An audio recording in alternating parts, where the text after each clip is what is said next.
ఇక తమిళనాడులో విరుద్నగర్లో భారీ పేలుడు సంభవించింది. బాణసంచ ఫ్యాక్టరీలో పేలుడు సంభవించి 18 మంది మృతి చెందారు. 9 మంది తీవ్రంగా గాయపడ్డారు. మృతుల సంఖ్య పెరిగే ఛాన్స్ కనిపిస్తోంది.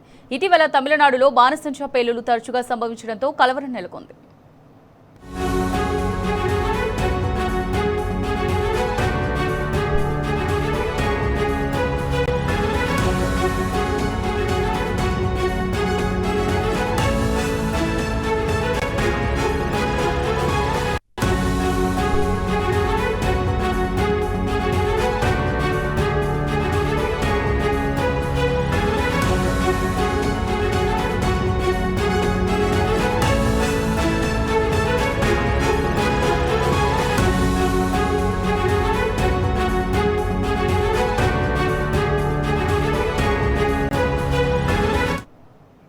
ఇక తమిళనాడులో విరుద్నగర్లో భారీ పేలుడు సంభవించింది. బాణసంచ ఫ్యాక్టరీలో పేలుడు సంభవించి 18 మంది మృతి చెందారు.